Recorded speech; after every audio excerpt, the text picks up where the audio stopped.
Hi, everyone, and welcome. This is Krishna Priya. This is the Human Colony Hucolo webinar. It's Saturday, the 2nd of February. So we have a 2-2 portal. We'll talk about that. Just a It's the moment. first. Yes. It's the 1st of February. Oh, that's tomorrow is the 2-2. That's why I Yeah, was asking about the portal. that's In okay. my mind, because I don't know. I don't live in time. I'm always a 3 or 4 days off on any given week. Exactly. This is Doesn't matter. such an energetic packed 5 days that it doesn't really matter. That's true. It's been some crazy stuff. Yeah, yeah, I'm hearing myself. That's okay. 1 second, let me I find don't know. myself on YouTube here. I live in time. Quiet myself. I'm always a 3 or 4 days Where is off it? on any given. Exactly. This is We get such to an listen to energetic ourselves packed again, just in case we 5 weren't sure what days we that it said. doesn't One moment. really matter. Where is it? That's true. It's been some crazy Oh, stuff. I have too many windows, you know? Yeah, I'm hearing myself. That's okay. There we are, there we are. Okay, all right. Nothing changes ever with me, so it doesn't matter. In my mind, it was 2-2, and I was like, Will always comes on the portals. Like I was so like convinced you were here on the portal day, but it's probably February 2nd somewhere. So I think that maybe I'm right in some timeline. What do you think? And it doesn't matter. To me, the feedback loop from YouTube into the Zoom room is perfect for what Gian is going to talk about. It's Ah, the there. the flowing of timelines. It's the convolution of the timelines, how it all folds in, rolls together. It's going to be really interesting. I'm excited to find out what Gian is going to talk about. Just gave me a flavor last night. Oh, beautiful. So we have with us today, if I didn't say it, our wonderful friend Will Mitchell, who hasn't been here in quite a while. I think it's like a year when I checked. Maybe May or something like that. I'm not sure. Yeah, in my mind, it's already 2-2, so I have no sense of the time. It's since you were here, but it's been a while, and I'm glad you're back. So I'm happy you're here. Yeah, let me see Good who to we be have. back. Thank you. We have Adriana, Michael, Radha, Susan, Tanya, and Wendy, and more people coming in. And hi to everyone in YouTube. So we'll start with some blessings. Is there someone that wants to do a blessing before we get going? I can translate if you wish. Okay, perfect. Wendy will do a blessing. Anyone else? Susan will do a blessing. Anyone else? Okay, we will start. And Angie won't be here today because she is helping Jim with his move, which is very exciting. So next time Jim's on in a week, he'll be in a new location. Very cool. All right, why don't we start with you, Wendy, and then go to Susan. Whenever you're ready. Thank you. Chu'nuro tuhiranara ki uthu shishianya ituhiana marata ta chikutuiana iana hurono unyurunyo yurunuiro hatahianya athocht kiarama tu ono hirata. Blessings. You beautiful beings, well done. You have come together in love and you are vibrating in love. Remember the love that's inside of you and to express it outwards, vibrantly. You are this love. You are what is bringing everyone together.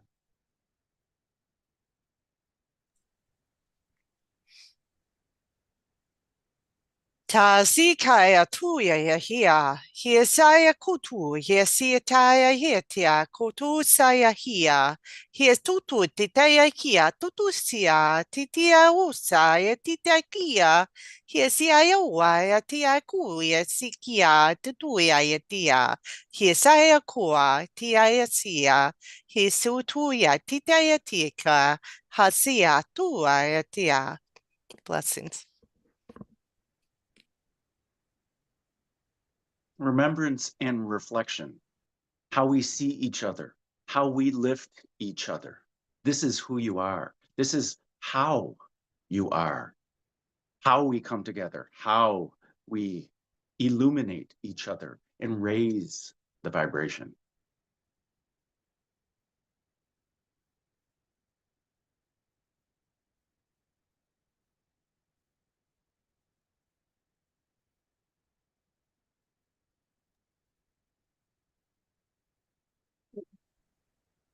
Beautiful.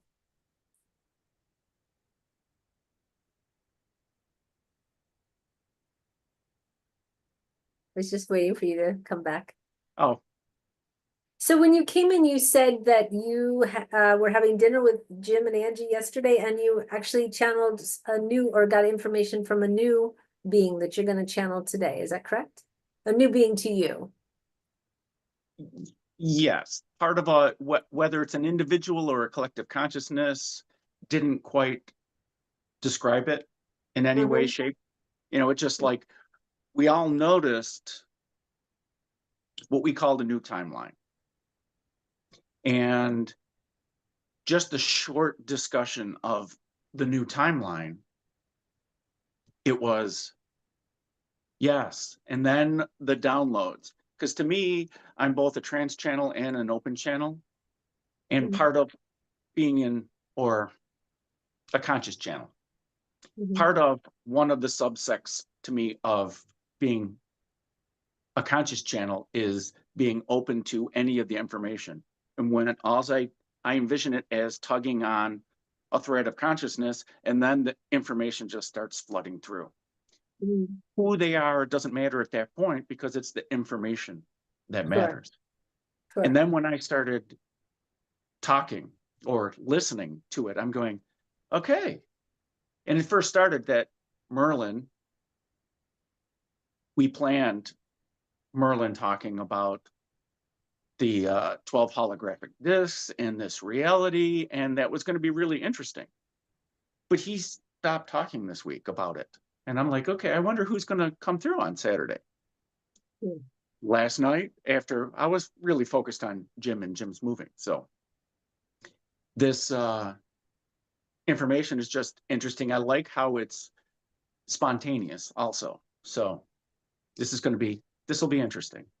Great. And so and there are other beings here as well. So there, you know, whether Xian taps into their information, or if the thread of consciousness, that stream ends, you know, I'll come back and then we'll ask for suggestions. Who knows? This is a co-creation here.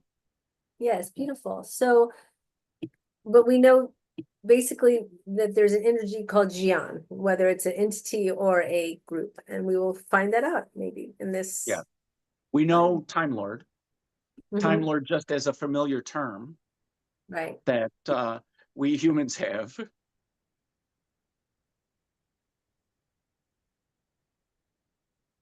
Perfect.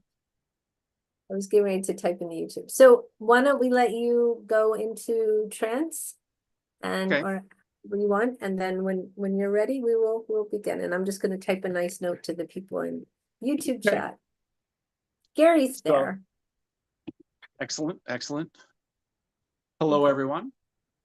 So my process, they're right here. So I can jump right into channeling if I wish, but they're stating that my normal process. To me, I like to raise my vibration to allow myself to channel more purely.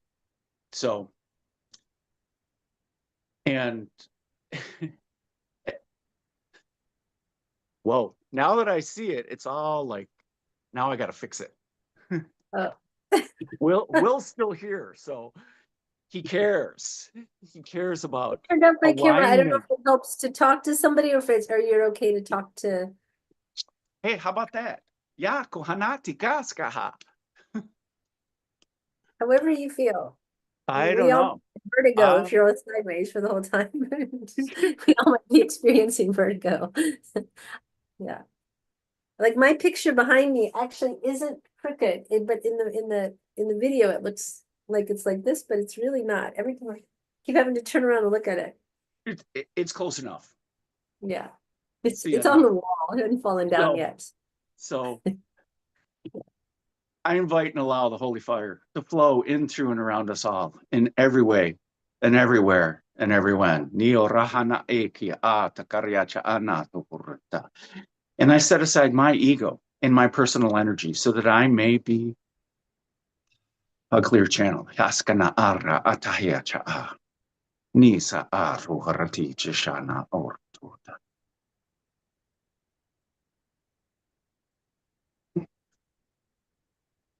Greetings, explorers and adventurers. You may call us Jian. Understanders and explorers of time and reality. As this idea of time flows around us and on Earth in this 3D, in this idea of 3D, we would like to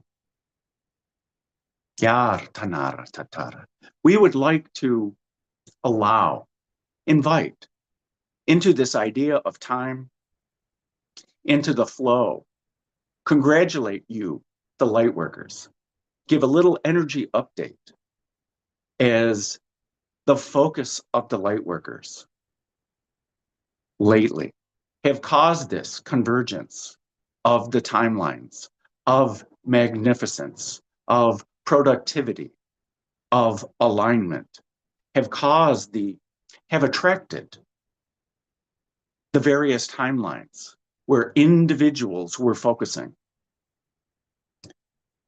The common threads of goodwill, of high vibration, have come together to ease the flow of creation and manifestation and ascension of everything that lightworkers have been working for throughout time.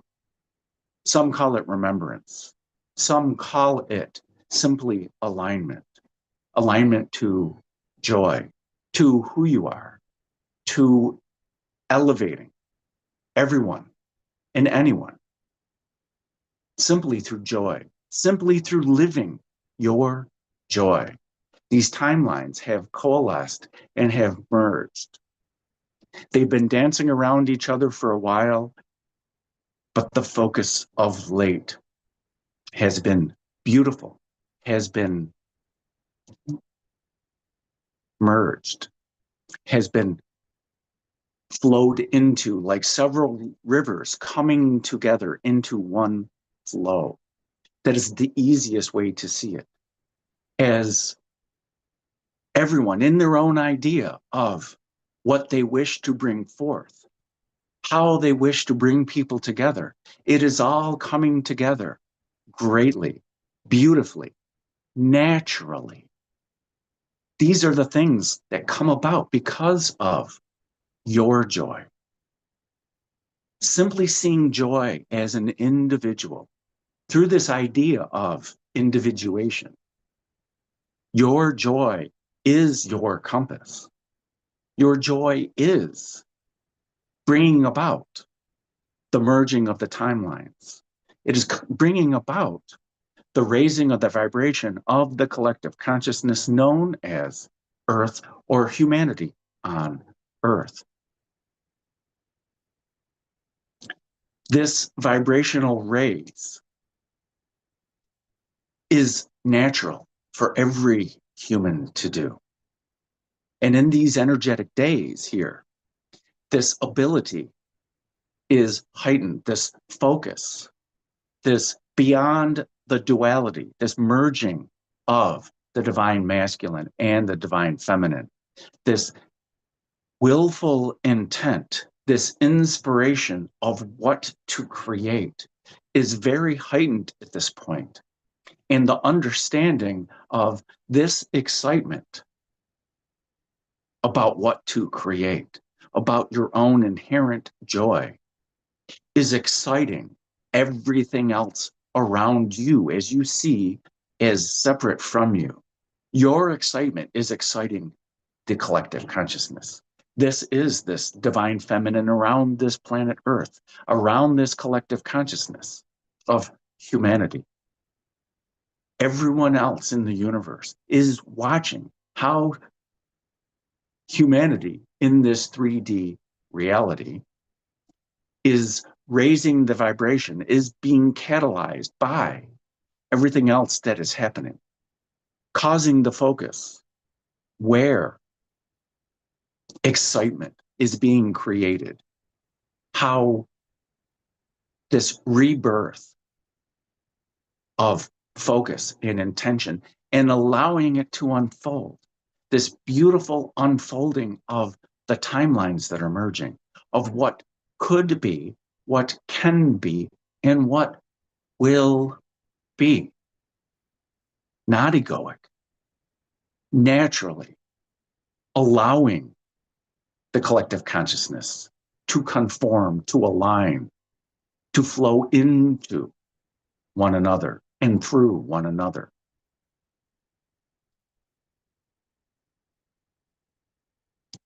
We feel several questions. There's a little bit more.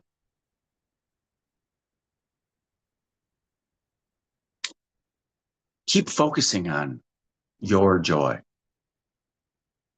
These ideas of timelines, how we feel separate, how we feel alone at times.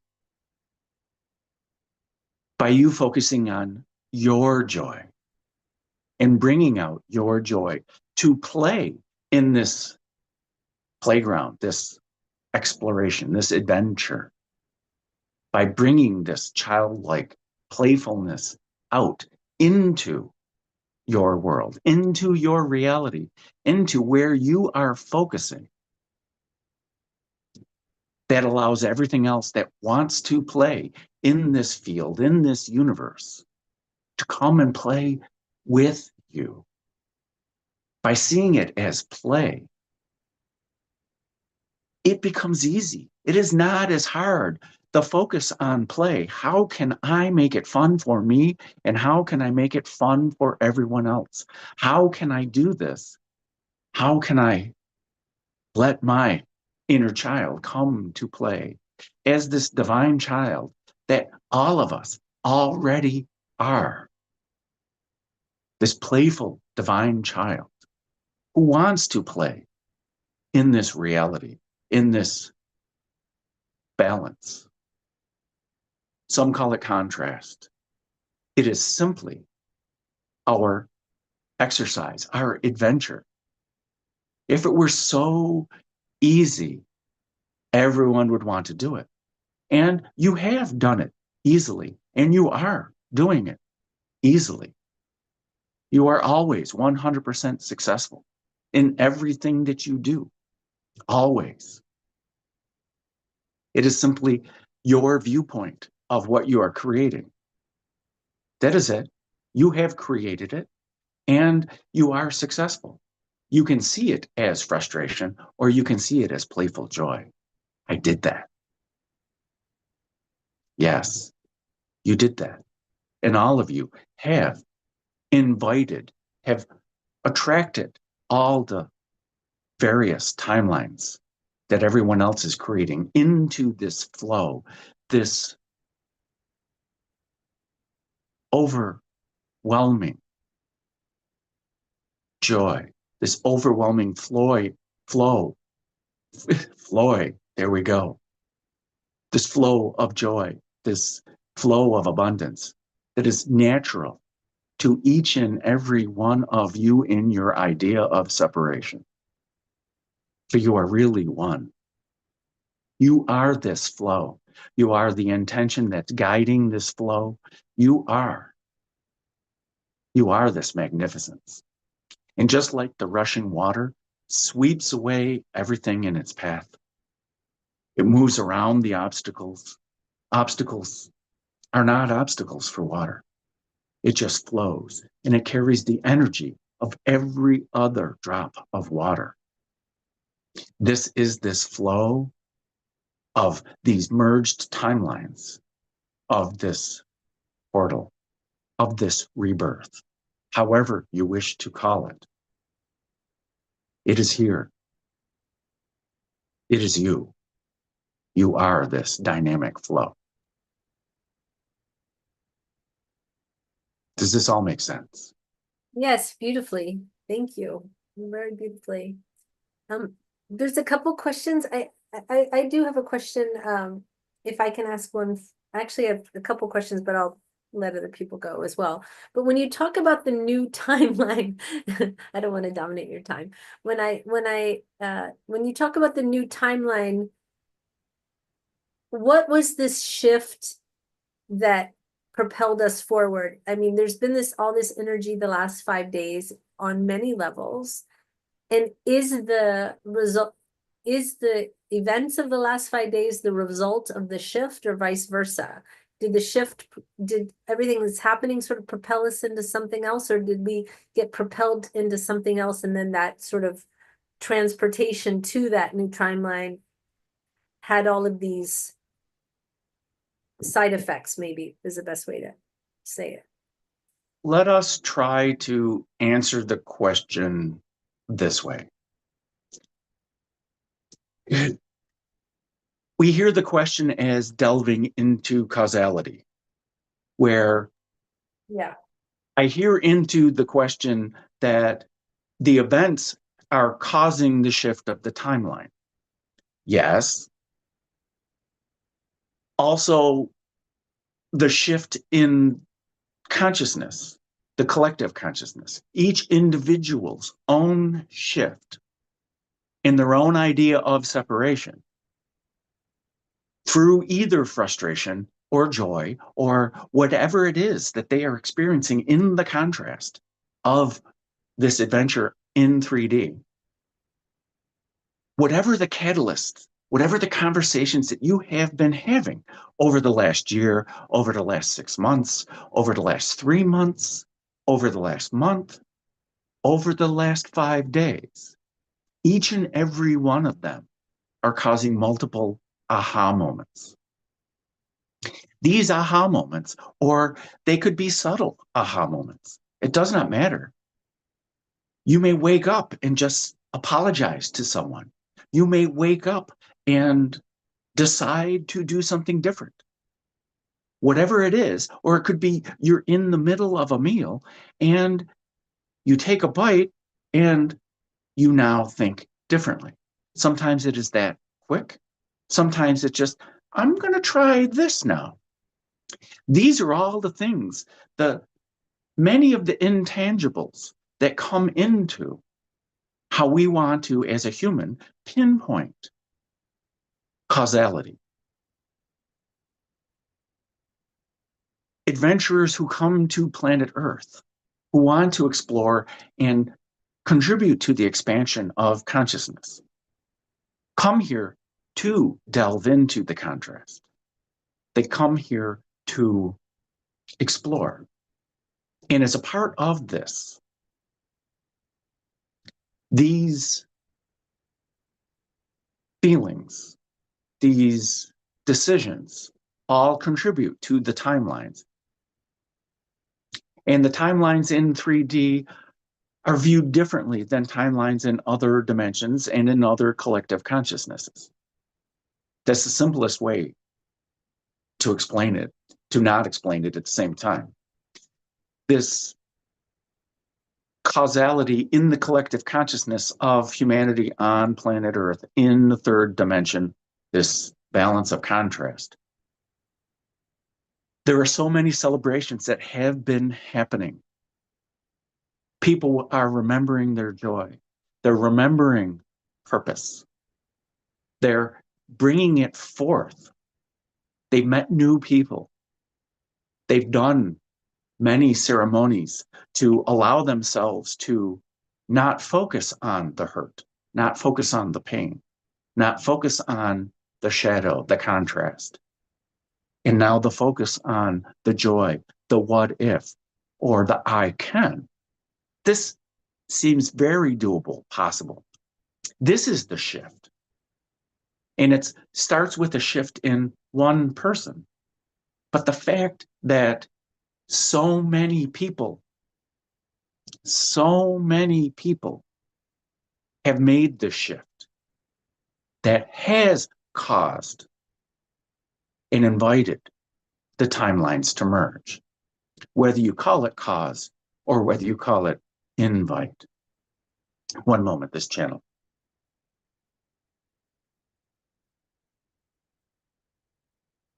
Does that make sense? Yes, it does. And I understand about like maybe not getting caught up too much in causality.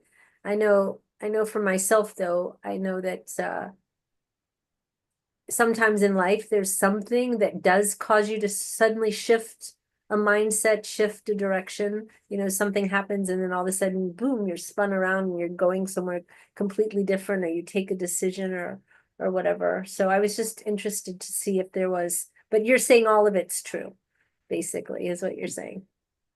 Yes, So all of I'm it willing to is accept that as true. well. I'm willing to accept all the answers as true. So yeah, thank you for Yeah. that. So it Yeah. depends on where each individual is and how they resonate with the information. And here, what we invite everyone to do, regardless of the words that are coming through this channel, Right.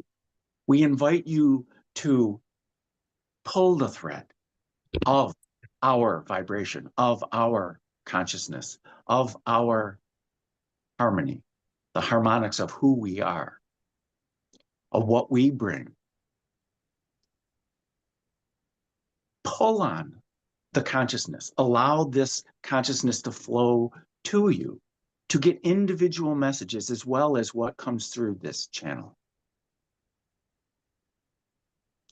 Each and every one in their individuation through the hearing sense will hear different things.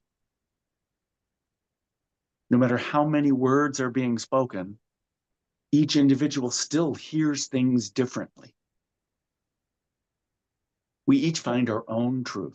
We each find our own resonance. We each, through this input, allow it to come into us and go out of us naturally, simply. And we constantly update who we are, who we think we are, as this is what all of consciousness is doing anyway. Mhm. And if we resonate with it, we hold on to it and we imprint it. And if we don't resonate with it, okay. And we now focus and we attract new things. On the micro level, this is exactly what is happening. On the macro level, timelines converge, timelines diverge. We manifest, we create. Does that make sense? Yes, it does. And actually it leads to a question that's in the YouTube chat from Just Thinking. And Just Thinking says very poignantly and right in alignment with what you just said, what does it matter that timelines have merged? What's the difference between merged timelines and not merged timelines? That is a very excellent question. Yeah. No, it does not matter. If you, as an individual, living in your idea of separation as an individual, no, it does not matter. If you don't resonate with timelines, then it does not matter. Because you living your joy, you focused on what you are creating is the important thing. How you are creating from your joy is bringing it to you, your reality. These timelines are merely how you are envisioning your future. Simply put, from an individual's idea, it is your continuation of what you are creating. That is it. Now, this merging of the timelines is simply the idea that there are many other people who are creating just like you. You are not alone in your creative endeavors. You are not alone. Does that make sense? Yes, and when you're saying you're not alone, it's kind of like the like energies draw to each other, correct? And so that strengthens maybe strengthens the timeline for your own experience and maybe another person's experience who's also in that similar energy. Would that be correct? You can see it that way. And if that gives you more joy, more attractive power, if that helps you radiate your joy throughout And when we say radiate joy, we're just talking about you feel the possibilities in every aspect of your being, or in more parts of your being. You are Right. feeling your joy, and you can't contain it. You don't want to contain it. And how you are creating along that, if you wish to attract others, they are just you, another version of you. To attract them to you, you just live your joy, and they will naturally come to you, naturally, whether you see them as a person or whether you see it as what you are creating. This unfolding of time, the unfolding of time along your envisioning of your future. This is the merging of the timelines, where other people are doing the same thing, and more people of like mind and of like creational style are coming together. That is simply the merging of the timelines. We don't have to see it as timelines if you don't wish. Time is merely an illusion, just like everything else that you see and sense and hear. Does that make sense? Does this answer the question? Yes, perfectly. And just to add, Gary Piazza said you and he, or he and Will, discussed this in Sedona. And he said that humanity's collective consciousness is shifting timelines on a quantum level, even when the collective on a daily level are mostly unaware. We are the ones we've been waiting for, he says. 100%. Very interesting. Very interesting. The conversations that happen many times. All right, I have a question. We are not here to discuss the ultimate truth. We are, but at the quantum level, yes, it is attraction. It is resonation, because everything is this vibration, this attraction, this viewpoint. How we see it, how we see how we're creating. The joy is our own test. If it's easy, if it's joyful, then in this idea of right and wrong, then you are doing it right. If it's easy and joyful, you're doing it more aligned with your inner being of who you are. If we're not, if it becomes more difficult, if it becomes unjoyful, it is okay. You did it on purpose. You are seeing it that way in your humanness. Your inner being is seeing you as 100% successful. Your inner being is congratulating you. Your inner being is radiating your joy 100% of the time, 365 days out of the year, every year of existence, because this is what it does. We do not see it as a human being merely because we're choosing to see it as a human. That's it. Or we can blame it on anyone else or our experience being clouded by anything else that has happened in the past as the individual remembers. Merely we're choosing to remember anything else besides our true nature, this shine that we are, this joy that really cannot be contained. It can merely be obscured. We can choose to not see it that way. That is it. Does this make sense? Very much so. And so I'm going to kind of go into a different direction, but actually it's right in line with what we're saying. And then there's a few other questions that would be good follow-ups to the question I'm going to ask you now from Swazi. And so she's saying, why do we meet with people who treat us badly? Do we attract them? Do narcissistic people serve us in any way? Thank you and love. Well, yes.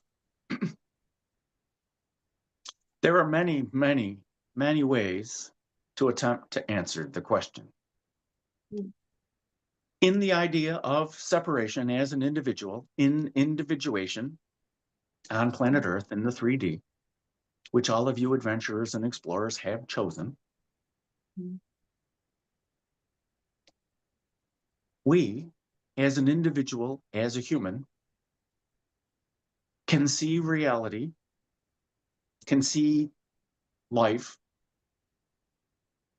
in many different ways. If we see them through what we lack, we then attract something to fill a void that we have as an individual, based on history, based on what we have experienced, what we don't wish to have, what we do wish to have. And based on this idea of lack, there's a hole in me that needs to be filled. We can attract people. We can attract things to help fill the void that we think is there. Now, with this, how the individual sees, is there a void, or do we see ourselves as complete? If we see ourselves as complete and that we're simply shining our joy, there is nothing that we require. There is nothing that we need. There is no lack. So we attract people who want to create new instead of fill a void. By shifting one's perspective to joy, to alignment with joy, to allowing your joy to come forth, the void disappears. The need to fill the void disappears.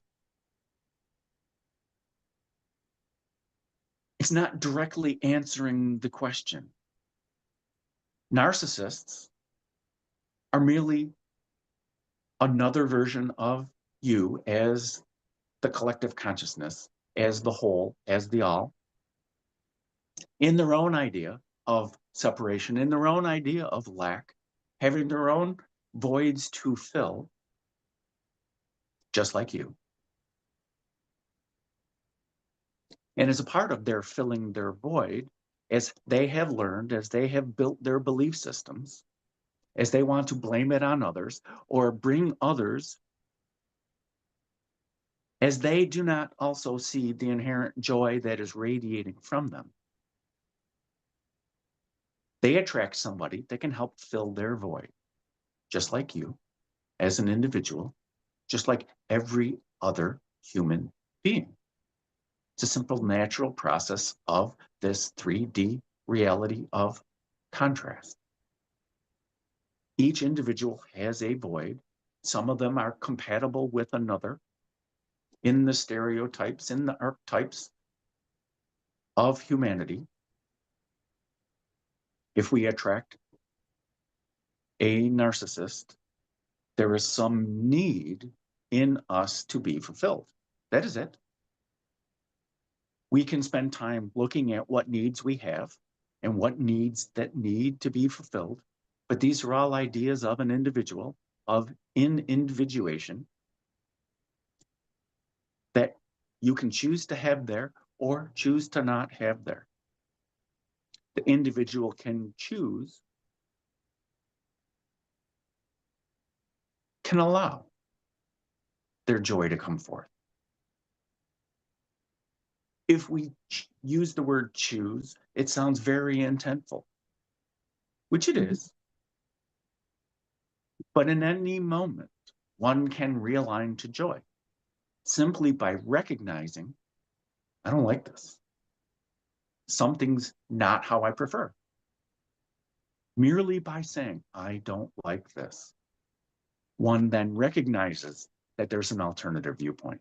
One recognizes that my inner being has a different viewpoint that radiates joy. As an individual, one already did by recognizing the contrast. One then recognizes the joy that's inherent. And one can then choose a different thought. One can invite in a different thought.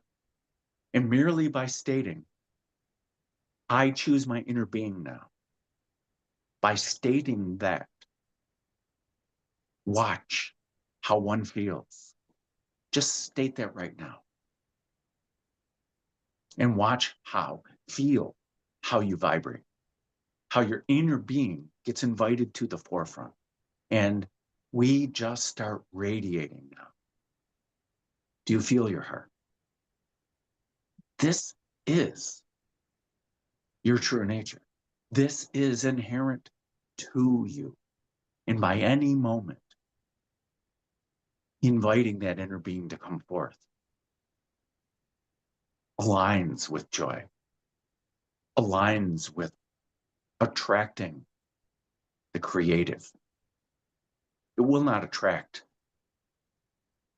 the void fillers, the users, or anyone else. These attraction points of who you are at that point are not voids to fill. They are bonds. They are bonds of unity. They are bonds of alignment. They are simply co-creations at that point. You coming together with you to co-create with you. You can see the other you as another person or another thing if you wish. And many humans do, which is okay. But you are co-creating with yourself.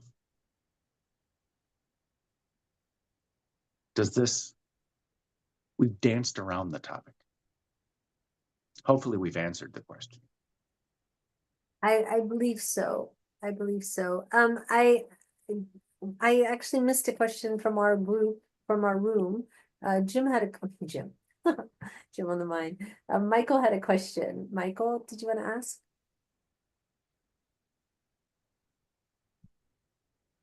Michael?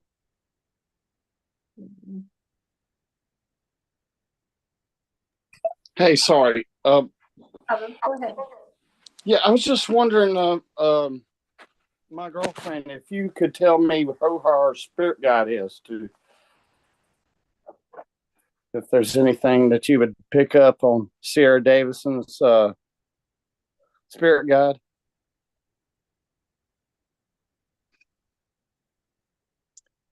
We can give a name, but does that matter? No. She feels the presence. Yes. Is she right there? No. Okay. So note the timestamp now in the stream. We have a little exercise for anyone who wishes to identify their spirit guide. Because the spirit guide is just like the narcissist, just like the victim. They're a different version of you that resonates with you, that allows us as an individual to get more information about ourselves so that we can live our joy. But they do so in such a way with whatever name we assign it as an individual. And we can give a name. We'll go through an exercise of how to get the name. But this spirit guide, as an individual that is separate from the individual, is merely allowing the information that we most resonate with at this moment, at this time of our lives, to bring forth, to grow as we need to grow without overwhelming information. Simply put, it's helping you along your path as you see it as a path, the most gentle and natural way, reminding you without being judgmental how to move forward, how to get past it, how to get past the obstacles. So now the exercise of meeting our spirit guide that's most relevant right now, and even getting a name. It is most natural for you to do it. So we invite you to close your eyes and to simply breathe. If one needs to play music, go ahead. Play something that's very soothing for you. And simply ask your spirit guide to step forth and address the name, to give a name, and trust the first name that you get. Yes. Do not doubt. That is the name. And if you get an image, trust this image, because this is the image, the first image you get. Ask it to come into focus. See how it makes you feel. And if any other image comes forth that does not make you feel good, it is not the image. Allow your joy to be the focus. Allow the image to come through your joy, your peace, your ease, your breath. And this name is the name, because you resonate with this name. You resonate with this image. Some might say it is a safe image. Some people might say that it is an expansive image. Some may see it's an ascending image. It is a focal point for you as an individual. It is hope in times of despair. It is guidance in times of growth. It is. Some call them angels. Some call them guides. Some call them watchers. Does not matter. The name. As they guide us, as we guide ourselves. Because a spirit guide is simply another version of you that is most palatable. This channel, maybe some water. It is simply an idea that is most palatable for you in whatever you're going through at this time. And it is totally okay for spirit guides to come in and to come out, because there are different ideas of help that is needed or guidance that is needed. Does this make sense, Michael? Yes, it does. And we can give a name. But if we give a name, we are writing this permission slip for this person. And they will then, how much truth will they attach to it? And when this name, when they don't no longer resonate with the name, how long will they hold on to this idea of truth that came about on February 1st? Will this idea of a name limit this person in their growth later on? Does this make sense? Absolutely. Because she is a beautiful being. She is expansion. She is one of the beings that have invited these timelines to merge. In her growing awareness, in her growing excitement of what this is, in her meeting you, in her, in what she wishes to experience and what she wishes to create. All of these things matter. There And are just, many angels I and hate guides to ask around. this, but something pretty bad happened. I hurt her, not physically, but I did something. And do you see it? A forgiveness, just forgiveness for what I've done. Well, as an individual, all the individual can ever do is express their sorrow. I'm sorry. As if an individual continues to say they're sorry. Have you ever received too many I'm sorries? Isn't it Never. overwhelming at Yes. times?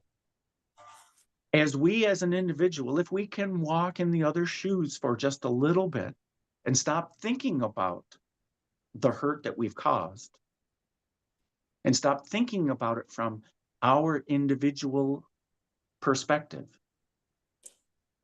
by seeing it through their eyes for a moment, by feeling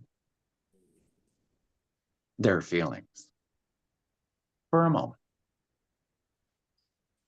maybe a sincere apology will come forth. I can't believe. And then receive the hurt as they receive the hurt. This commiseration with it, the understanding of what they went through, can help us as an individual release how we've offered this pain to them. And only then, because they get to choose whether their hurt is over, whether it still hurts, or whether they want to continue, which is okay. They are going through their own experience, and they will allow their joy to come forth in their own time through their own experience, because they are creating their reality as they see fit. Does this all make sense? Yes, absolutely. Hopefully this helps. Well, thank you so much. Blessings.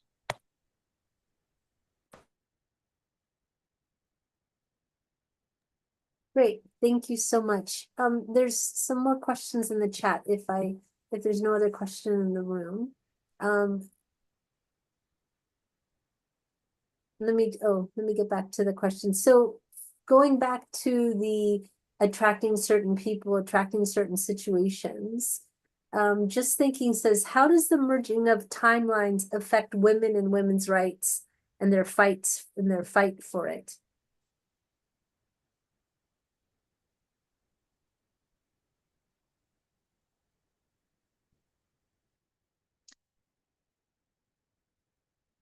Each individual, the merging of timelines, it's just a merging of ideas. The continual fight, which is the word chosen, for equal rights of women.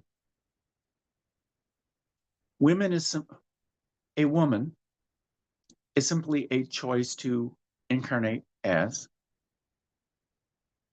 And there are many choices of incarnation. There are choices to incarnate into the positive side or the power side, we shall say, of the power dynamic, or one can choose the marginalized side of the power dynamic of this 3D reality, of this contrast. And as a fighter for rights of any marginalized individual or group of individuals, it will continue to be a fight if one sees it as a fight.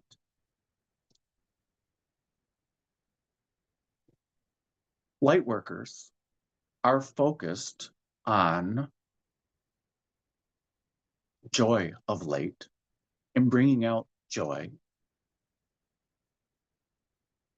There is a human adage: we can bring a horse to water, but we cannot make them drink. Is the same thing here. We invite people. The right of any marginalized group will ebb and flow. The rights or vibration or power dynamic will ebb and flow. Power is an illusion. This power dynamic does not really exist. It exists in the contrast because of opposites. We invite anyone who envisions themselves as marginalized to see the idea of being marginalized as a void that is in their being. People who transition genders are doing so because they feel more whole after a physical change. They feel more whole. They feel more like themselves. Whether one is going through a physical transformation or an emotional transformation or a learning, it is all a transformation of how to feel better about oneself. And then once we feel whole, this creative endeavor, it becomes creation at that point. Instead of, I need to fix me, I need to fix women's rights. The idea of the fight for women's rights will fix itself through the fixing of each individuation. This idea of anyone who feels that something is missing. If everyone were to be living their joy, regardless of someone else's idea of who they are, this is the important part. One sees themselves as marginalized because somebody else is telling them that they are. And they are feeling it in their physical experience because they're allowing that vibration to resonate with them in some way, shape, or form. We are not trying to downplay your experience and say that you are right or that you are wrong in your idea of marginalization. Your idea of wholeness is what each individual on planet Earth is going through. Each individual. If one sees themselves as whole, then we are creators. If one sees women's rights is something to fight for, you will always find something that needs to be fought. One can work towards equal rights in any way, shape, or form. A perspective on the focus is the important part. Does this make sense? I have to believe it does. It's in the YouTube chat, so I'm saying everyone is listening. If we as an individual focus on anything, there are many ways to see the direction of the flow. If we focus on contrast, we will get contrast. If we focus on unity or joy or ease or any of the divine words, one will still achieve the goal of the focus, but one will do so easily with unity collectively, which is simply how these timelines have merged.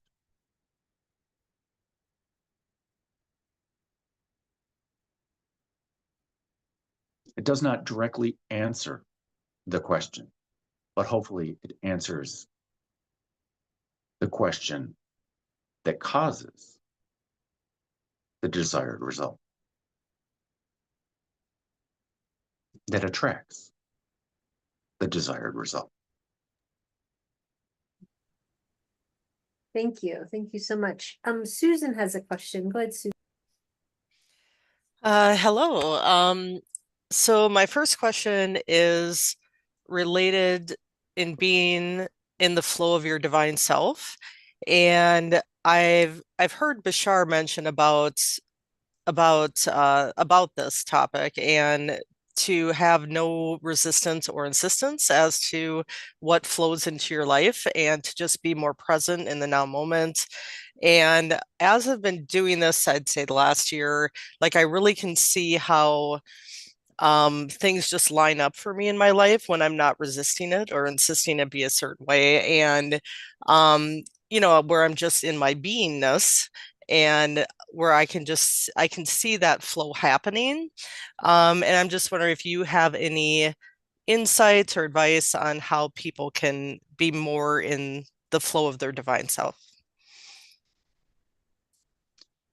Being in the divine flow of oneself is the most natural thing to do. Feeling it, feeling of being in the flow, is the only reinforcement one ever needs. Because being in the flow of one's divine self is this overwhelming joy. Is there really another way of doing it? It is. And experiencing anything else but being in one's divine flow is merely just another idea. And anything, the recognizing of it, allows one to jump back into their divine flow, the flow of who they are, without judgment, using your words of Bashar, this insistence that it has to be a way.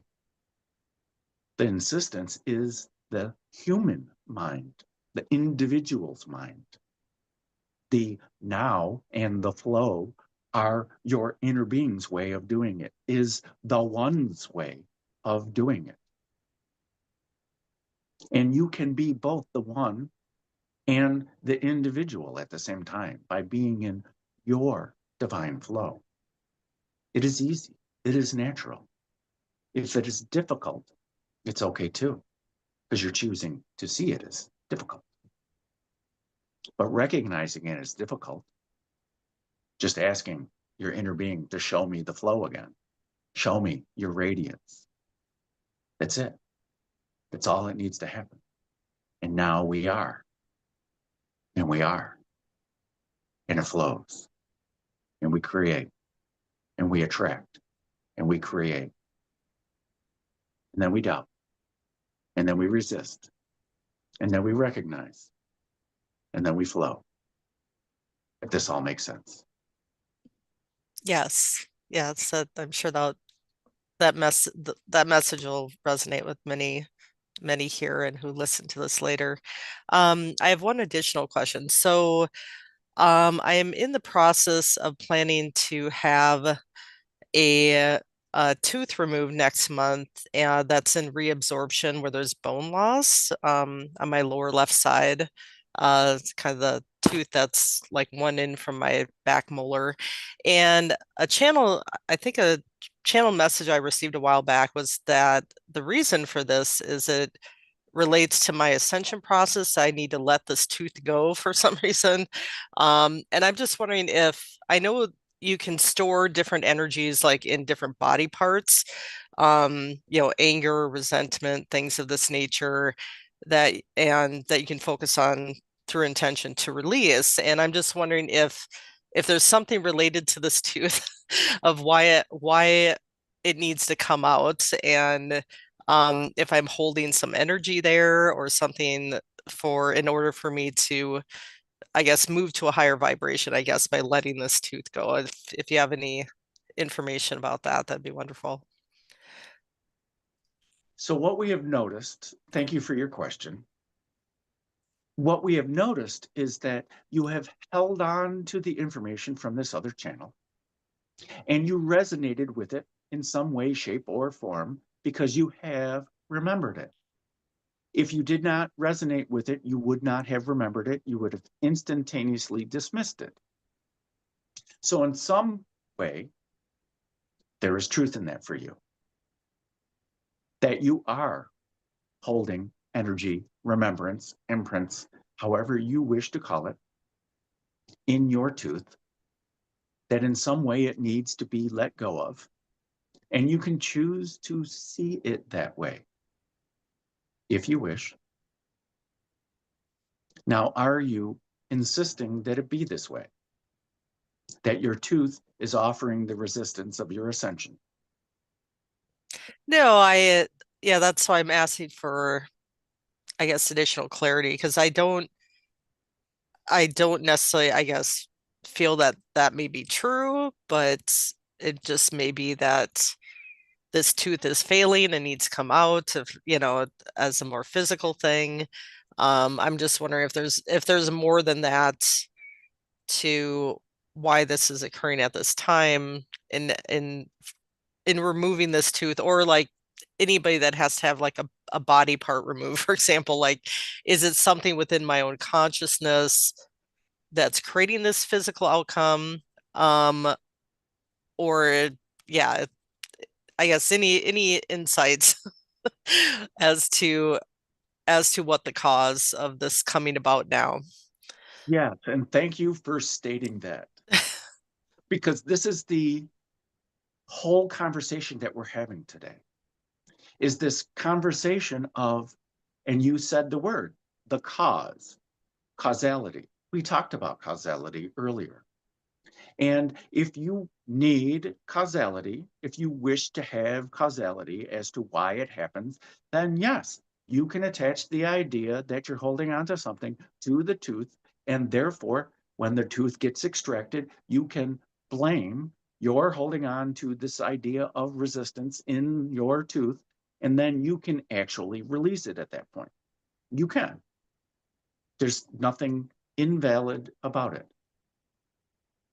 It is completely valid. If you wish, we would like to offer the idea that it does not have to be that way for you or any individual out there. That although this pain is there and that this dis-ease is there, whatever it is, this pain,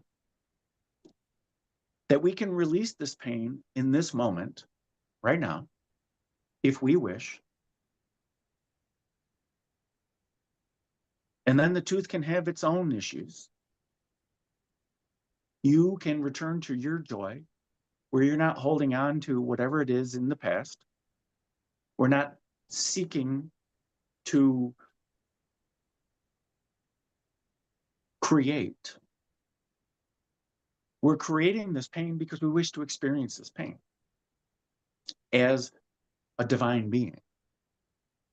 We have caused this ourselves because we wish to experience it. And whether we wish to say that we've held on to something for too long, so now we're manifesting this pain, we can choose a different causal relationship, is merely the idea that we're putting forth. We can choose a causal relationship of creativity. By being in your own divine being, the flow of who you are, by being there more consistently, then the tooth can be the tooth. And if it gets removed, it gets removed. And when you're in your beingness, your flow, there is no contrast. There is no imprint. You are your own creative being at that point. There is nothing you don't want in that state. There is no void to fill in that state. You are this flow. This is the whole point of it. You can have the idea that when the tooth goes, you will no longer have that. Good luck with that idea. If you still have the pain afterwards, or you still have the energetic imprint, there is no reasoning, there is no meaning behind it except for which you create of it. and for it. You are the one who determines the why as an individual. This is the hard thing for a human to understand. So be easy on yourself when you go through the causality relationship of it, if you choose to go through the causality relationship. But when you focus on the cause, you are now all in the cause and effect relationship. You are creating this fight of cause and effect instead of being in your joy. Does that make sense? Yes, and I'm in an acceptance of this state of being, of this, and I don't, I'm not the physical body, but I do accept what this creation that I've brought about in lack of a better term. And it's right now it's just there's kind of a slight increasing of mild irritation with it, but it's not occasionally it like flares up where it's a little painful, but it's not like severe at this point. So, but because of the bone loss in the tooth and stuff like that. But I am usually I'm in a state of acceptance of most things that show up in my reality, and yeah, and just let it kind of flow through and not try to resist or hold on to it. Um, yeah, so I'll take your advice. I think that's great advice as far as, I don't necessarily want to get into the causality as you've mentioned and hold on to that, and just accept what is and let it flow through me. So that's great advice, that you can make that choice, one way or the other. So thank you for that information. It greatly resonates. Many blessings to you. I'll let you go on to the next question. Thank you for coming. Welcome. So to continue this idea, it is simply just like a debt that one has accumulated. If we just set up a payment plan and allow the payment plan to be itself, it'll get paid off. This debt will be paid off. Once the individual understands the debt will be paid off, the individual can always focus on what they wish to create. That is it. Now one is focused. All the debt will take care of itself, and the individual now goes on the creative endeavor, is more aligned with who they are. Are there more questions? Yes, there is. Wendy has a question. Go ahead. Yes, greetings, Time Lord. Lords. Greeting. We are merely a collective consciousness, and Yes. Time Lord is just a term that resonates. Yes, I completely understand. I hope everybody else does as well.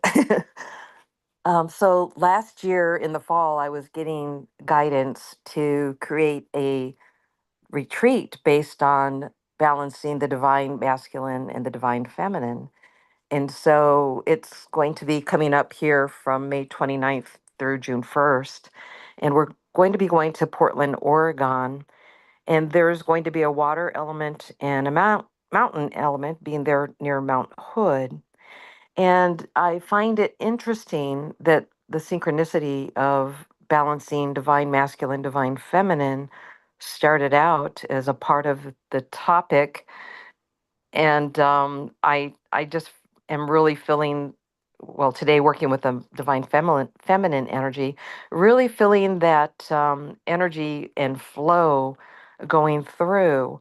And I'm interested in the timeline of, I guess, the why of the presence of the divine masculine, divine feminine balancing is coming into fruition at this time, that it's at the forefront, I guess, of human consciousness. Or if you could give more insights into that, that would be lovely.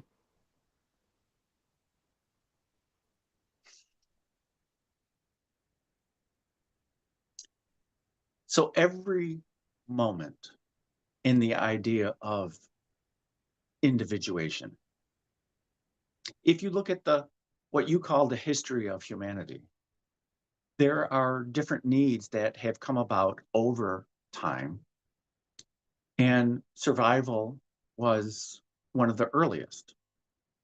At this time, as a part of what humanity is calling the ascension, one must understand and balance the divine masculine, what this divine intention, what one does, and the divine feminine of allowing it to come to fruition. At this time, both terms mean so much more.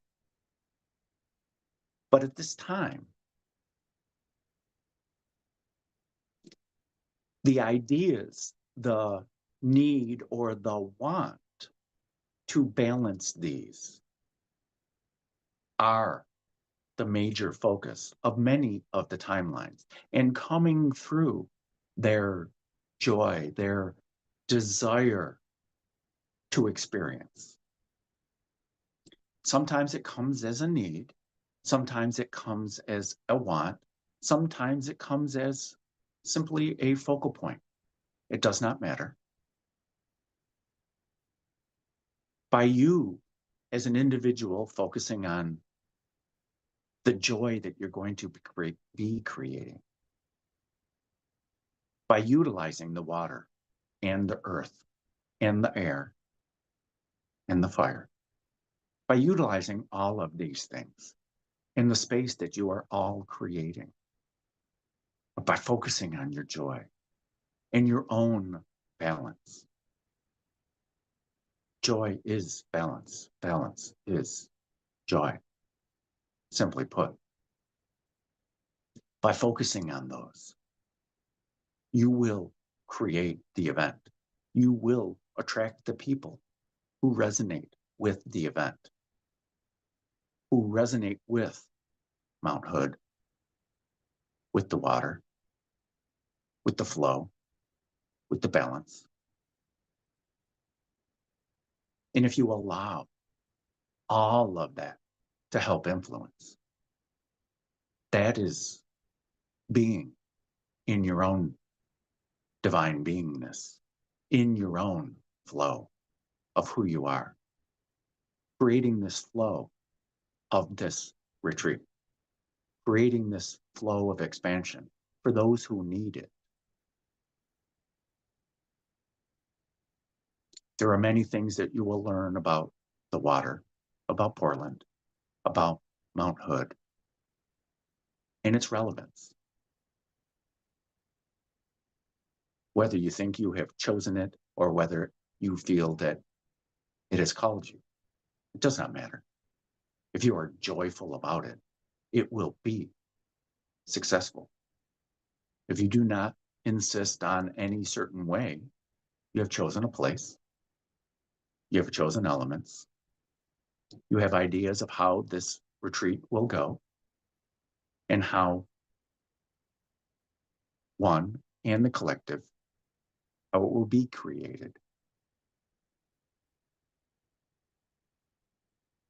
By definition, it will be successful, expansive, powerful, meaningful. Does this make sense? Yes, that makes perfect sense. I love how the expansion of it as once we're there, that the freedom of the accumulation of those that are drawn to attend will not only expand themselves, but expand within the area, the hearts of those in the area, and also with the elements that will be adding their consciousness to it as well. So, how beautiful. Thank you. Thank you. There's a question from Joan. She asked me if I would read it for her. She's here though. She says, why do we experience loss of time when we're sleeping? How come there is a timeline that we have experienced? I don't know if she means in dream time or not. We understand. Okay.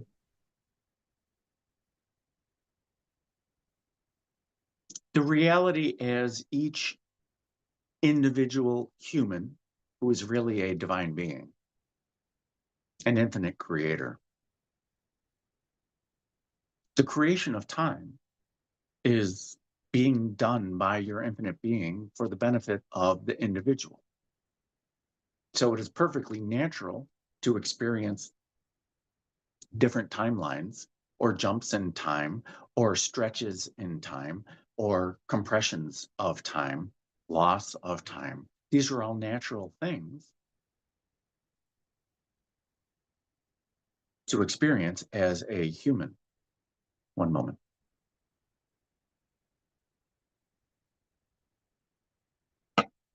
And in dream time, since we've delved into resistance, in dream time while sleeping, one is resting. The body is resting. The mind is resting in dream time. The analytical mind, the mind that is trying to make sense of this reality, trying to give it meaning.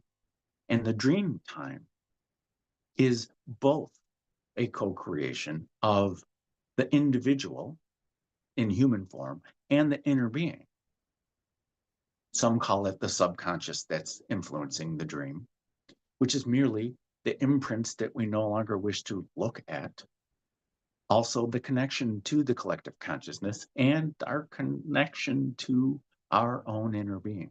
All these things are collaborating with the dream. How we pay attention to our dreams, how we allow it to influence us, is merely our inner being trying to speak its truth. That's all. And the creation of the time and the loss of time, because when one is in one's bliss, in one's own true nature, in the flow of it, one creates less time. There is no need to create the time at that point. But one still wishes as an individual to create and to expand.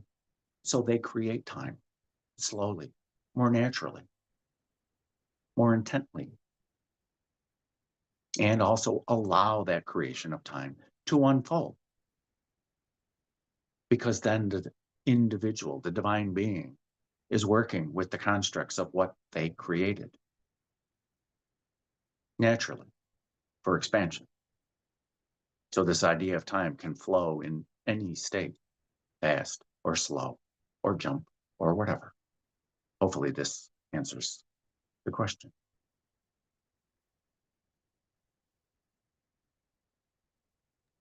I believe so. Thank you. I believe so. Joan, did you? She said beautiful. Thank you. Right, let me return back to the YouTube channel.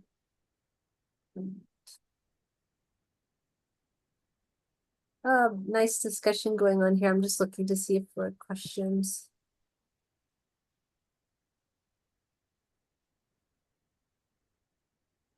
Sorry for the silence.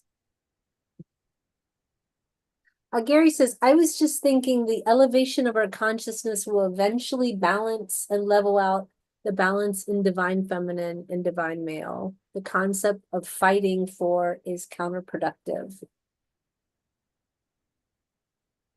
Yes. And balance, this harmony of the divine masculine and the divine feminine is merely what this, of the words that are going around on planet Earth at this point, this is the idea of the new Earth. This is the idea of the age of Aquarius. This is the idea of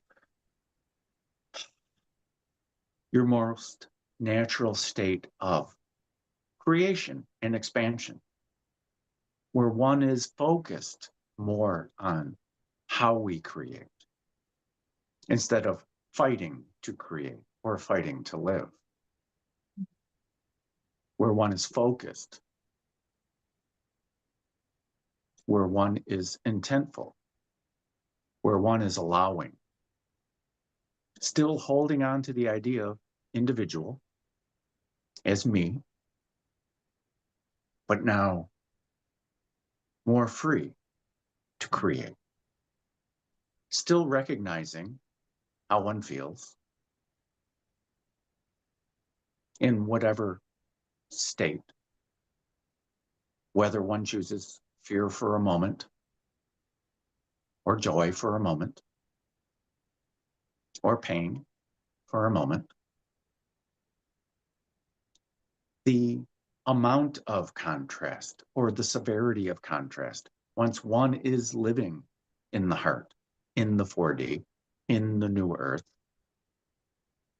with the harmony of the divine masculine and the divine feminine, those moments of contrast are less.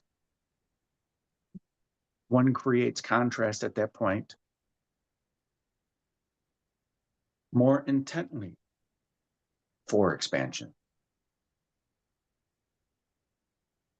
Like one might see an athlete, as one might see this is a use of contrast, of resistance, using it intently and intensely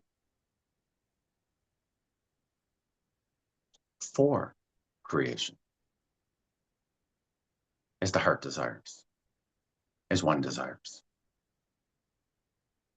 Does this make sense? Yes, yes, very much so. I'd like to pick that up with a question, if I may. When I Please talk do to so. people, sort of on a daily basis, giving like psychic readings, and the question always comes down to trying to, for a lot of people who are dealing with unpleasant situations, like, you know, a colleague they don't get along with, or a family member they don't resonate with. I always say to them, well, we can choose what we focus on, and to create, to instead of focusing on the negativity that's going on around you, start focusing on everything you're grateful for and staying as grounded as you can in this now moment, so that you're so busy, regardless of what this person is doing or saying around you, you're so much in your own gratitude that you're going to create more of the joy and the love and the things that you find within the gratitude. And when you were speaking, when we first started, about focusing on your highest joy, I wonder why. I know that this works. I know that as you observe more and react less, and then focus more on what you want, being just one, and I don't mean what you want, like I don't mean focusing on the material things that you want. I mean focusing on, I want to feel expansive in myself. I'm going to focus on my breath. I'm going to be in the moment, those kind of things, that it really does keep you in a very higher state. The question I have is, why is it so hard to convince people to do this and to let go of the story, of, well, I want an apology from this person, and if they don't do that, then I'm not going to let myself be okay. So can you maybe address what is this sort of inherent resistance that exists? Because part of my job is to convince them that this would be a sort of, I always talk to people, I say, this is a strategy. Like, your strategy now to deal with this is to be focused on the fact that this person is making you miserable and it's tit for tat, et cetera, et cetera. But maybe your other strategy could be to employ joy. So but I do question, and I know it's causality, so that's kind of coming back around. But what is the resistance to letting go of, just letting go of this need for apologies and this need for the other people to suffer and understand how much pain they caused you, et cetera? What is that need that we have, as opposed to saying, wow, this person knocked me out of my alignment. Let me run back to alignment. It's just it's a curiosity I have. Really, really curious because yeah. I say this so much on a daily basis. I've got my spiel down trying to convince people to stay in the now moment. And I'm just wondering, why is it so hard to convince people that it's okay to let it go? Welcome to planet Earth. There are many questions That's in where I there. live. Huh? There are many questions in what you said, and thank you very much. It is all in alignment with this conversation, and there are many, many ways to start.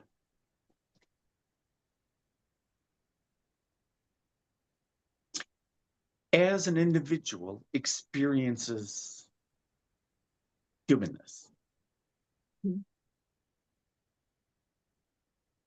and we won't necessarily go into the divine beingness of it and creating it on purpose. But as an individual, we experience things and we have our own viewpoint of it. And we create these needs that need to be filled, these voids. We create these.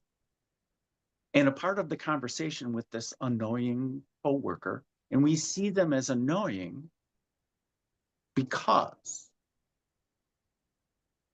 of our belief systems, of how we continue to see things.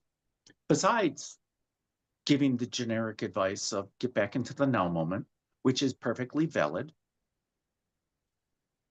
we may offer different viewpoints of that same request. And there are many ways to say it. Any strategy that one employs is a part of the human practice. And a practice is just a way to continue an idea to continue an idea. Belief systems are simply ideas that have contained weight or mass because the individual has focused on them, and we continue to focus on them. When we focus on them, it gains mass, and we give more validity to the imprint and the remembrance inside our human energy field.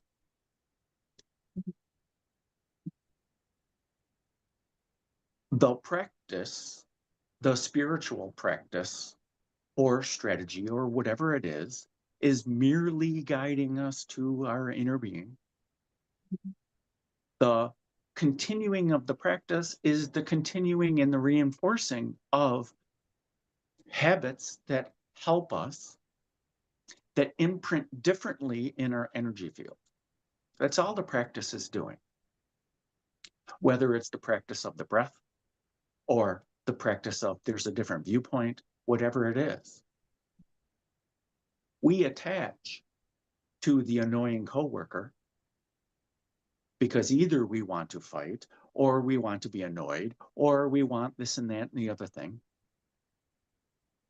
If we allow them to be annoying all on their own, instead of trying to fix their annoyingness or to stop the annoyingness coming into our energy field, which is very probably what most humans are doing. I want it to stop. It is so annoying. But it's not in my control. They're annoying. So I'm going to fight it. I'm going to fight it in any way, shape, or form. Well, our spiritual practice is to imprint differently, imprint more positively, imprint more aligned with who we are. And this practice of imprinting gratitude or now or joy, whatever it is, it's a part of the alignment. There are different words in this alignment.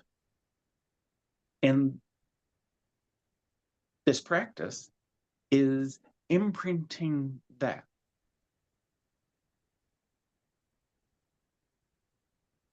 We also heard you say that you had this need to convince them. Yeah. This I is do. a part of the attachment to the annoying coworker, that an individual can simply say, that is an interesting viewpoint.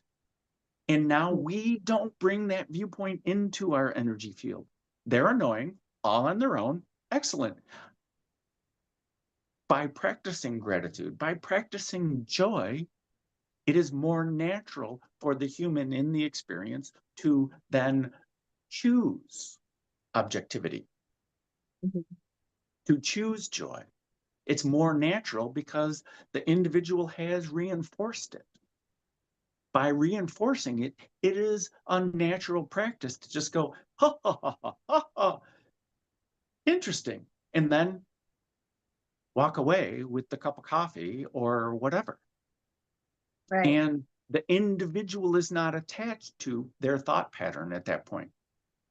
And we can go into causality as to there's this void, I need to fix them, or they're annoying, or whatever it is,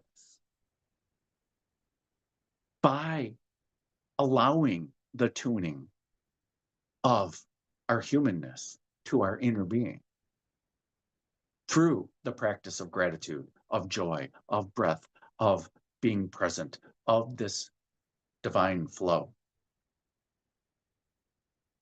By practicing it, it allows us to be present.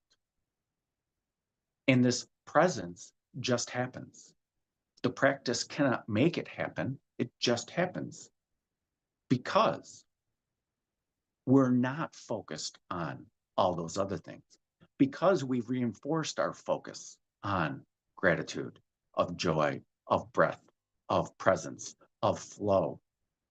By being focused on those divine ideas, that allows the other versions of you, the other humans, to be human, and it allows them to have their whole idea of being annoying for their own attention, for their own filling of their own voids. That's it. That is it. And if you, as one who helps, can see that as their problem, you have led the horse to water, they have come to you, you have attracted them. If you can allow them to drink on their own, then there will be this need for them to understand. There will not be this. Their understanding will come in their own pace, at their own time, because their inner being is a divine being and working with their humanness, fulfilling their own desires, fulfilling their own, what one might call a contract, or their own timeline, because they're their own divine being, creating their own timelines, creating of which they wish to experience, which might be contrast, which might be, I would like to annoy everyone in the building for whatever reason. And if you get fulfilled by fixing them, you are successful. Excellent. If you get fulfilled by channeling, by being in your joy, by being in your presence, then it doesn't matter if this horse drinks at the water spot. Does this all make sense? Yes, it does. I will say I'm not as attached to them adapting the information. I do enjoy sharing it because I know it works. But I get asked what to do. Like people say, what should I do? So I think if you ask for the advice, then the willingness to follow the advice should also follow. But Yes. Yes. that's me Again, thinking. welcome But to planet I Earth. mean, yeah. So thank you for that And so much. thank you for this co-creation conversation, because it worked. Are you in your joy now? Yeah, I'm totally in my joy. Yeah. Thank There you. we go. And here we are. And we have time for one more question, which will be from Wendy. So let me let her take the last question. Go ahead, Wendy. Oh, thank you very much. I got lost in my train of thought. Oh, I know what it was. Thank you, team. So there has been a lot of conversation about the separation of two timelines and a choice point. Is there any insight that you can give us on this and what it means? There are always many timelines, always. And timelines become timelines when multiple people are focusing on the same thing, which is the simplest way to explain it. And the collective consciousness, they become major and minor timelines because of the percentage of the human population or the collective consciousness and the focal points.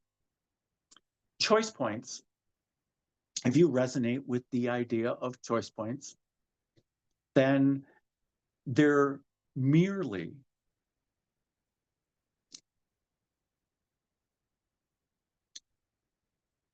we would like to offer a different idea than choice points first, that you're always choosing and you're always allowing and you're always navigating your timeline or creating your timeline, which we would prefer to impart. By calling them choice points, you're giving much weight to the need for a choice to be made at a certain time by a certain percentage of the collective consciousness. Does this make sense? Yes. Which is valid, but if one is focused on that, this happens in every moment, is the whole point. The choice points, people can look in hindsight and say, that was a choice point, that was a choice point, that was a choice point. Yes. Okay. And people can look into the future and say, there is a choice point, there is a choice point, and there is a choice point. Does it take you out of your bliss? Or are you in your bliss? And by seeing it as a choice point, there's a left or a right, or there's 5 options, or whatever it is.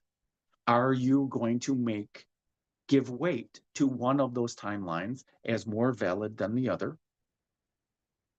Because we are here and we are now. And if you give one more, declare one as more valid, or this timeline is invalid, what are you going to do, or what are you going to feel like? And if the invalid path that you have deemed today as invalid, if it comes about, how will you feel? What will you do? Will there be this need to fix it? One is in the flow and one is not in the flow. Do you understand? Does this make sense? Yes, definitely.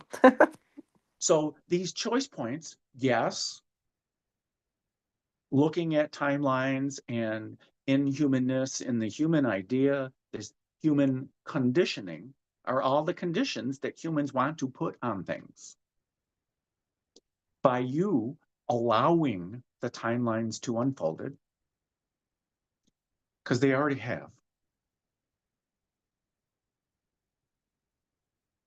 these choice points are merely another opportunity for you to be in your bliss and in your flow.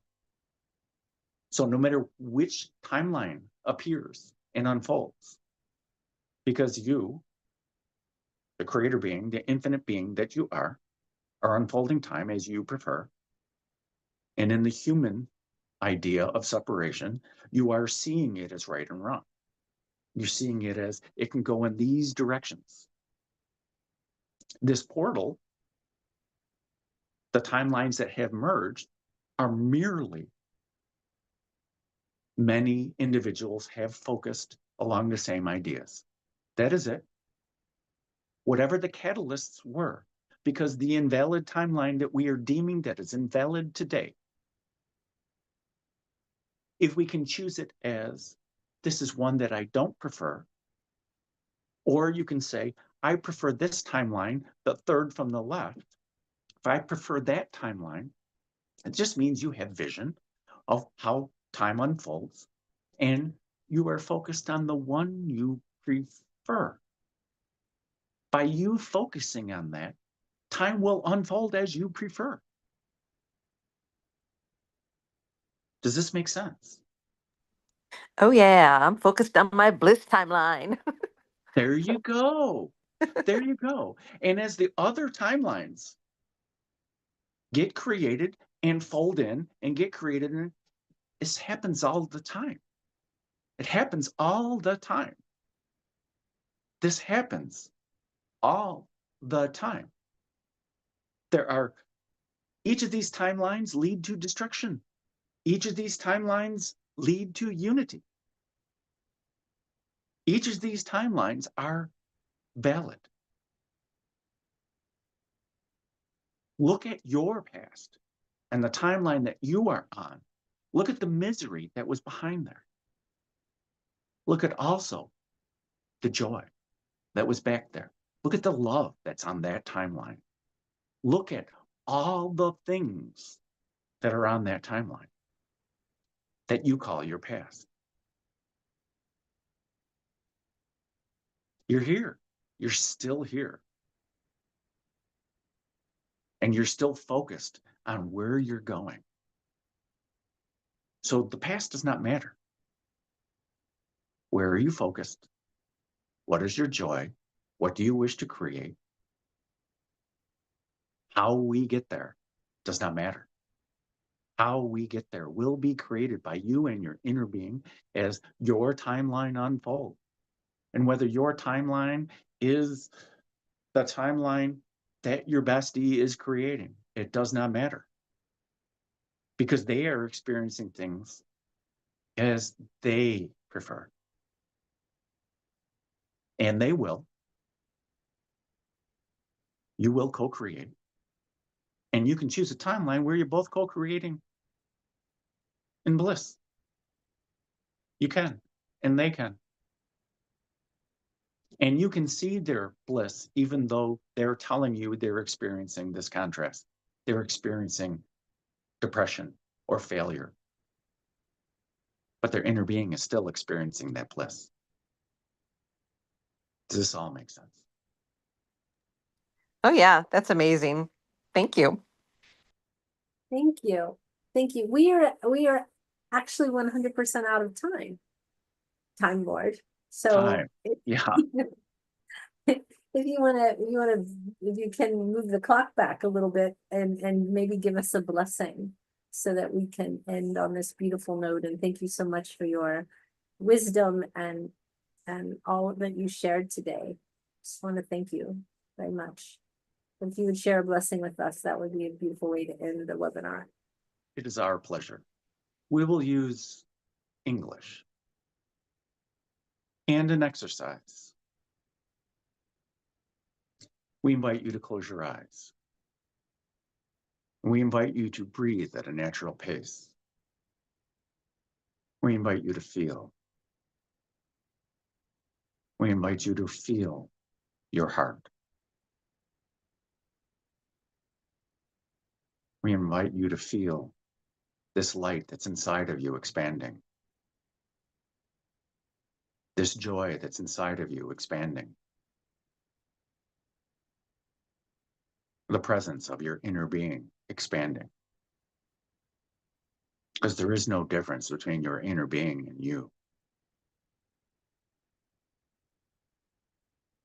Now that your inner being is at your forefront, wouldn't you like to continue it? Simply allow it, as you are divine.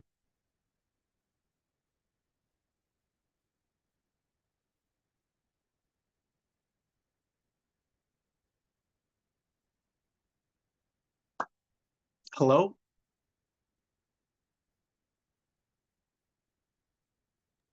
Hello, welcome back. Thank you so much, Will. I was curious. Huh? Was I channeling for no one for a while? No, you were channeling for lots of people for the whole time. Very nice, very nice. Being present and not at the same time. That was very interesting. Channeling for us all of us, but we're one. So you're channeling for ultimately one person. Very nice. Yeah, Nice, no, nice, you nice. did. Yeah, no, it was very good. Thank you so much, really. And maybe you have to go back and listen because it was pretty interesting. So sorry you missed it. Yeah, Well, I felt it and still feel it. I think that's got the it. most important part. Right. So yeah, I'll when I have time, I'll go back and listen. There you go. There you go. And please, when you do have time or have desire, or when you feel motivation and or drive and desire, Lots of and words. Lots of words. Go ahead. just come back soon. That's my point. Yes, yes, yes, yes. Okay. All right. So good. So next week, Jim will be back channeling and showing us his new place. He'll be in a totally different location. So maybe it's a good time to start like a different playlist or something, like Jim's before and Jim's after, because he'll never be in that other place again. Correct. That's right. And So next week's webinar, for people who are in the room, it'll be different. It'll be yeah, interesting. it'll be It'll be interesting. Yes. Yeah. I'm excited to see him in this new energy. And I think a lot of things are happening. Like they just redid my room here. For the last several years, I've had like dust just coming in through the ceiling. And this is the first time I've been in this room that I'm not like having to use my inhaler. So it's for me, and also a nice timeline shift into a new phase of breathing. I wasn't able to breathe as well before. So I think everyone moving around and finding their new location in this new paradigm that we're in. So I hope everyone's experiencing joy in that, wherever they are in this whole thing. Yeah. So thank you, Will. Thank you to everyone. Good to see Jen. She came in a little bit towards the end. Thank you to everyone on YouTube. Hi. I love you all. Me too. Miss you. And we'll see everybody next week, right? Will you be here, Will? Will you be in the new I will location? attempt to be in the room with Jim. There you go. So But there's yeah. a lot of time that I'm going to create between now and then. All right. Well, My please. intent is there. Okay. Well, we hope to see you, and if we don't, we know you'll be doing something equally worth your time. So. Just keep using the Time will word time. tell. Time will Choice. tell. Very good. Yeah. All right, everyone. Much love to you. Thank you so much for being here, and we will see you next time. Bye. you Love you guys. all. Again. Till next time. Blessings. Thank you, everyone. Thank you. Right. How do I turn this off? Oh, they keep moving stuff in this.